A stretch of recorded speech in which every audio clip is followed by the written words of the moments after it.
মাজত মাত্ৰ কেইটামান দিন তাৰপিছতেই BTC বা BTRৰ পৰিষদীয় নিৰ্বাচন অনুষ্ঠিত হ'ব 22 ছেপ্টেম্বৰত আৰু তাক লৈ প্ৰচাৰ তুংগত চলিছে। আৰু আমি আছোঁ বৰ্তমান ওদালগুৰি জিলাৰ ভেৰগাঁও সমষ্টিত। এই ভেৰগাঁও সমষ্টিত বৰ্তমান তেওঁ ইতিমধ্যে কাৰ্যবাহী সদস্য হিচাপে কাৰ্যনিৰ্বাহ কৰা দাওবৈচা বড়ো ডাঙৰীয়াৰ সৈতে আছোঁ। তেওঁ UPPL দলৰ প্ৰাৰ্থী, যুৱ এই অঞ্চলৰ এগৰাকী আগশাৰীৰ যুৱ ৰাজনৈতিক নেতা হিচাপে পৰিচিত দাওবৈচা বড়ো ডাঙৰীয়াৰ লগত মই কিছু কথা পাতিম যে কি ধৰণে আপোনালোকৰ নিৰ্বাচনী কুচকাৱাজত চলিছে আৰু যথেষ্ট আমি দেখিছোঁ শান্তিপূৰ্ণভাৱে এটা ভাতৃত্বমূলকভাৱে নিৰ্বাচনী যুঁজ হৈছে নে ইয়াত এটা বেলেগ ধৰণৰ পৰিৱেশ হৈ আছে?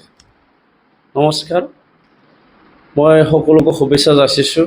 BTR নিৰ্বাচনৰ যিসকল প্ৰাৰ্থী সকলোকে শুভেচ্ছা যাচিছোঁ, ৰাজনৈতিক দল সকলোকে শুভেচ্ছা যাচিছোঁ। ওদালগুৰি ডিষ্ট্ৰিক্টৰ 32 নং ভেৰগাঁও BTC কনষ্টিটুৱেঞ্চিত মই UPPL দলৰ প্ৰাৰ্থী।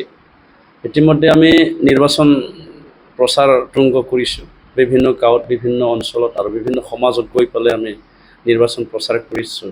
কিন্তু কথা হ'ল কি, সময়টো যথেষ্ট কম কাৰণে গোটেইখিনি গাঁৱত হয়তো যোৱাটো সম্ভৱ নহ'ব আৰু মাজত মাত্ৰ আমি 3 দিন কেম্পিং পাব।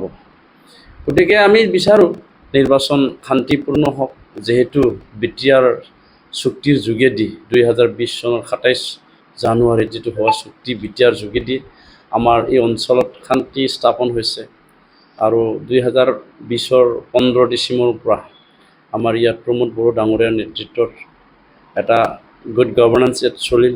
26টা জনগোষ্ঠীক লৈ পেলাই আমি বিভিন্ন দিশত আগুৱাই যাব বিচাৰিছোঁ আৰু সেই গোটেই দিশটো চাই পেলাই আমি শান্তিপূৰ্ণ নিৰ্বাচনটোৱে আমি বিচাৰিছোঁ। প্ৰধানতে 3টা ৰাজনৈতিক দলৰ মাজত যে BPF আছে, UPPLৰ শত্ৰুপক্ষ বুলি পৰিচিত, কিন্তু তাতকৈ বেছি যেন শত্ৰু হৈ পৰিছে ভাৰতীয় জনতা পাৰ্টি, BJP দল, যাৰ লগত আপোনালোকে বিগত 5টা বছৰে মিত্ৰতা কৰিলে, য'ত UPPL আৰু BJPৰ BTCতে মিত্ৰতা নাছিল, দিছপুৰতো মিত্ৰতা আছে আৰু দিল্লীতো মিত্ৰতা আছে। NDA অংশীদাৰ, তাৰ মাজতো যেন এক যুযুধান পৰিস্থিতি। কিয় এনেকুৱা সৃষ্টি হৈছে BJP আৰু UPPLৰ মাজত, বিশেষকৈ ওদালগুৰি জিলাত? এতিয়াও NDAত আমাৰ এলায়েন্স আছে। ভাৰত চৰকাৰ আৰু অসম চৰকাৰত এতিয়াও আমাৰ NDAৰে অংশীদাৰ দল। কিন্তু কথা হ'ল কি, এইবিলাক মানুহৰ চিন্তাধাৰাৰ কথা, মানসিকতাৰ কথা। কোনোবা নিজৰ ৰাজনীতিক আদিৰ কাৰণে, কোনোবা নিজৰ ক্ষমতাৰ কাৰণে এলায়েন্সৰ কথা হয়তো কেতিয়াবা পাহৰি যায়। আমি 32 নং ভেৰগাঁও সমষ্টিত BJPক দুবাৰ সমৰ্থন কৰিছোঁ, সহায় কৰিছোঁ। 2021 চনত বিশ্বজিৎ দৈমাৰী ডাঙৰীয়াক, তেখেতে এই সমষ্টিৰ নহয়, মানুহটো তেখেতে তামোলপুৰৰ হয়, তথাপিও আমি তেখেতক এই পানাৰী সমষ্টিৰ পৰা তেখেতক জিকাই পেলাই আমি MLA বনাইছোঁ। এতিয়া বৰ্তমান তেখেতে অধ্যক্ষ। আকৌ 2024 চনত দিলীপ শইকীয়া ডাঙৰীয়া, তেখেতে দৰং ওদালগুৰিত MP, আগত MP আছিলে। এইবাৰো আমি UPPL দল হিচাপে, অৰ্থাৎ এই অঞ্চলৰ বিভিন্ন জাতি জনগোষ্ঠীৰ লগতে বড়োসকলো তেখেতক ভোট দি পেলাই MP বনাইছিলোঁ। এতিয়া তেওঁলোকৰ নিয়ম মতে, তেওঁলোকৰ নিয়ম অনুযায়ী এইবাৰ আমাক সহায় কৰিব লাগিছিলে, কিন্তু তেওঁলোকে সহায় নকৰিলে। কৰা নকৰাটো তেওঁলোকৰ মানসিকতাৰ কথা, কিন্তু আমি তথাপিও নিৰ্বাচনটো আমি খেলিবই লাগিব। কাৰণ BTR নিৰ্বাচন হ'ল আমাৰ নিজৰ ঘৰৰ নিৰ্বাচন। 36 বছৰ আন্দোলন কৰি 5,000কৈ অধিক আমাৰ শ্বহীদ হৈ পেলাই আমি চৰকাৰখন কোকৰাঝাৰত আনিছোঁ। আগত দিছপুৰত আছিলে, দিছপুৰৰ পৰা আমি কোকৰাঝাৰত আনিলোঁ। আগত আমি এই ওদালগুৰিবাসীয়ে দৰং ডিষ্ট্ৰিক্টত আছিলে আৰু দৰঙত থকা হিচাপে DC আছিল মংগলদৈত। এতিয়া আমি BTC চুক্তিৰ পিছত ওদালগুৰি ডিষ্ট্ৰিক্ট হ'ল আৰু ওদালগুৰি ডিষ্ট্ৰিক্টৰ সদৰ ওদালগুৰিত আৰু DCক আমি ওদালগুৰিতে আমি পাওঁ আৰু আমাৰ চৰকাৰখন আমি কোকৰাঝাৰত পাওঁ। 40টা বিভাগক লৈ পেলাই আমি এইটো 6 শিডিউল আমাক দিয়া হৈছে, যিটো আমি নিজৰ অঞ্চলৰ সকলো দিশত আগুৱাই যোৱাৰ কাৰণে এটা সুযোগ, ৰাজনৈতিক ক্ষমতা আৰু ৰাজনৈতিক অধিকাৰটো আমি পাইছোঁ। গতিকে আমি কোনোবা সহায় কৰা নকৰাক লৈ লগত আমাৰ কোনো কথা নাই। NDBৰ ইছ্যু এতিয়ালৈকে সমাপ্ত হোৱা নাই, BTR চুক্তি এতিয়ালৈকে ৰূপায়ণ হোৱা নাই। গতিকে BTR চুক্তি ৰূপায়ণ হোৱা নাই, NDB সকলৰ সমস্যা সমাধান হোৱা নাই। এই ক্ষণতে যদি কোনোবা ৰাজনৈতিক দলে ৰাজনৈতিক ক্ষমতাটো এই অঞ্চলৰ পৰা যদি লয়, তেতিয়া পৰিস্থিতি কি হ'ব আমি ক'ব নোৱাৰোঁ। গতিকে এটা আমি দেখিছোঁ যে এই নিৰ্বাচনক লৈ, এইবাৰৰ BTC নিৰ্বাচনক লৈ যেন পুনৰ BTC বা BTR অশান্ত হোৱাৰ সম্ভাৱনা এটা প্ৰকট হৈ উঠিছে। নাই, আমি এইটো দেখা পোৱা নাই। আৰু অশান্ত হোৱাৰো কোনো মানে লক্ষণটো আমি দেখা পোৱা নাই। ট্ৰাইবেলসকলৰ এটা নেচাৰ আছে, ট্ৰাইবেলে চাদা চিধা মানুহ, যিটো দেখিছে সেইটো বুজি পায়।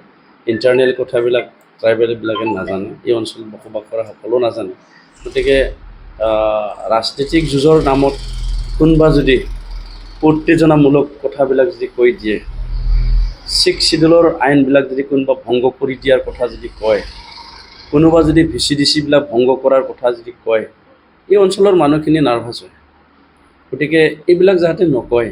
আৰু ইয়াত আমি বহুত চেষ্টাৰ ফলত ইয়াত কোনো জাতি জনগোষ্ঠীক আমি বিভাজন যিটো হৈ আছিলে আগৰ দিনত, এইটো আমি একগোট কৰিবলৈ সক্ষম হৈছোঁ। আৰু সেইটো আমাৰ কাৰণে ভাল লক্ষণ, আৰু আমি ইউনাইটেডলি আমি থাকিব বিচাৰিছোঁ।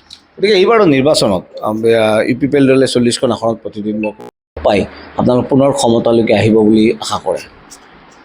নাই, এতিয়ালৈকেতো কিমানখন আসনত আমি জয়লাভ হ'ম এইটো আমি বা মই এই সময়ত ক'ব নোৱাৰিম, কাৰণ মই বেলেগ সমষ্টিত প্ৰচাৰত যাবলৈ সময় পোৱা নাই। মই নিজৰ সমষ্টিতে আবদ্ধ হৈ আছোঁ, 32 ভেগা সমষ্টিতে আমি আবদ্ধ হৈ আছোঁ।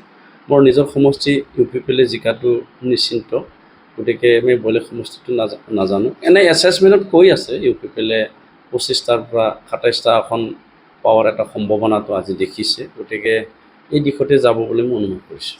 তাৰমানে যোৱাবাৰ BTC পৰিষদীয় নিৰ্বাচনত 2020ত আমি দেখিছিলোঁ যে অভাৱনীয় ফলাফল ওদালগুৰি আৰু পুৰণি বাক্সা, অৰ্থাৎ বাক্সা, তামোলপুৰ আৰু ওদালগুৰি জিলাত কৰিছিল UPPL দলে। এইবাৰ তাত যেন BJP সোমোৱাৰ দৰেহে যেন আমাৰ অনুভৱ হৈছে, বা আমিও যেতিয়া এই জিলাকেইখনত ঘূৰিছোঁ বিভিন্ন ৰাইজৰ মাজত বিভিন্ন ঠাইত। গতিকে এইটোৱে আপোনালোকক কিমান চিন্তিত কৰি তুলিছে? চিন্তিত হোৱাৰ কোনো কাৰণ নাই, কাৰণ আমি এই অঞ্চলত BJPক সহায় কৰাটো আজিৰ কথা নহয়।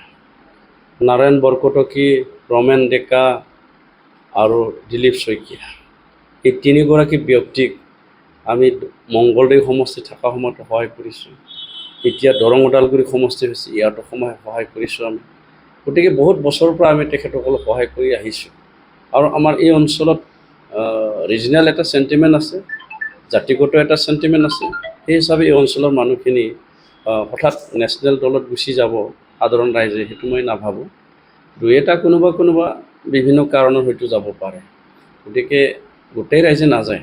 আৰু ইয়াত বসবাস কৰা 26টা জনগোষ্ঠীসকলে BTRত প্ৰমোদ বড়ো ডাঙৰীয়াৰ যিটো শাসন, সেইটো সন্তুষ্টি হৈছে। আৰু এতিয়া চবে এটা বাক্য দিছে যে প্ৰমোদ বড়ো ডাঙৰীয়াক পুনৰ BTRত চিফ বনাব লাগে, আৰু জাতি জনগোষ্ঠীৰ যিখিনি আশা আকাংক্ষা সেইখিনি পূৰণ কৰি ল'ব লাগে। সেই হিচাপে আমি চিন্তিত নহয়। ভাৰতবৰ্ষৰ মাজেদি আপুনি ভেৰগাঁওবাসীক কি ক'ব বিচাৰে, কি মেছেজ দিব বিচাৰে? ভেৰগাঁওবাসীক মই এইটোকে মেছেজ দিব বিচাৰিছোঁ যে যোৱা 4 বছৰ আমি 5 বছৰ চৰকাৰ চলাবলৈ সময়টো নাপালোঁ। 4 বছৰত এই সমষ্টিৰ কাৰণে যিখিনি উন্নয়নমূলক কাম কৰিলোঁ, আৰু উন্নয়নমূলক কাম মই আৰম্ভ কৰি দিছোঁ। ব্যক্তিগত মাটি বাৰীৰ সমস্যা সমাধান কৰা, চাহ খেতিয়কসকলৰ, ক্ষুদ্ৰ চাহ খেতিয়কসকলক মাটি নামজাৰি কৰি দিয়া, বিভিন্ন কাম আমি আৰম্ভ কৰিছোঁ। লগতে আমি এই সমষ্টিত বিভিন্ন গাঁৱৰ বিভিন্ন অঞ্চলৰ ৰাস্তা ঘাটৰ নিৰ্মাণ কাম আমি আৰম্ভ কৰিছোঁ। অনাগত দিনত আমি এই অঞ্চলত অৰ্থনৈতিক আৰু শিক্ষাৰ দিশত আমি আগুৱাই লৈ যাবৰ কাৰণে মোৰ পৰিকল্পনা আছে। গতিকে মই অনুৰোধ কৰিব বিচাৰিছোঁ, অহা 22 ছেপ্টেম্বৰত চবে যাতে নিজৰ দল, নিজৰ জাতি, নিজৰ অনুষ্ঠান প্ৰতিষ্ঠান সকলোকে ত্যাগ কৰি বা সকলোকে বাদ দি আমি একলগ হৈ পেলাই BTRখন আগুৱাই লৈ যোৱাৰ স্বাৰ্থত, ভেৰগাঁও সমষ্টিখন আগুৱাই লৈ যোৱাৰ স্বাৰ্থত যাতে চবেই UPPL দলক ভোটদান কৰে, মই তাকে কামনা কৰিছোঁ।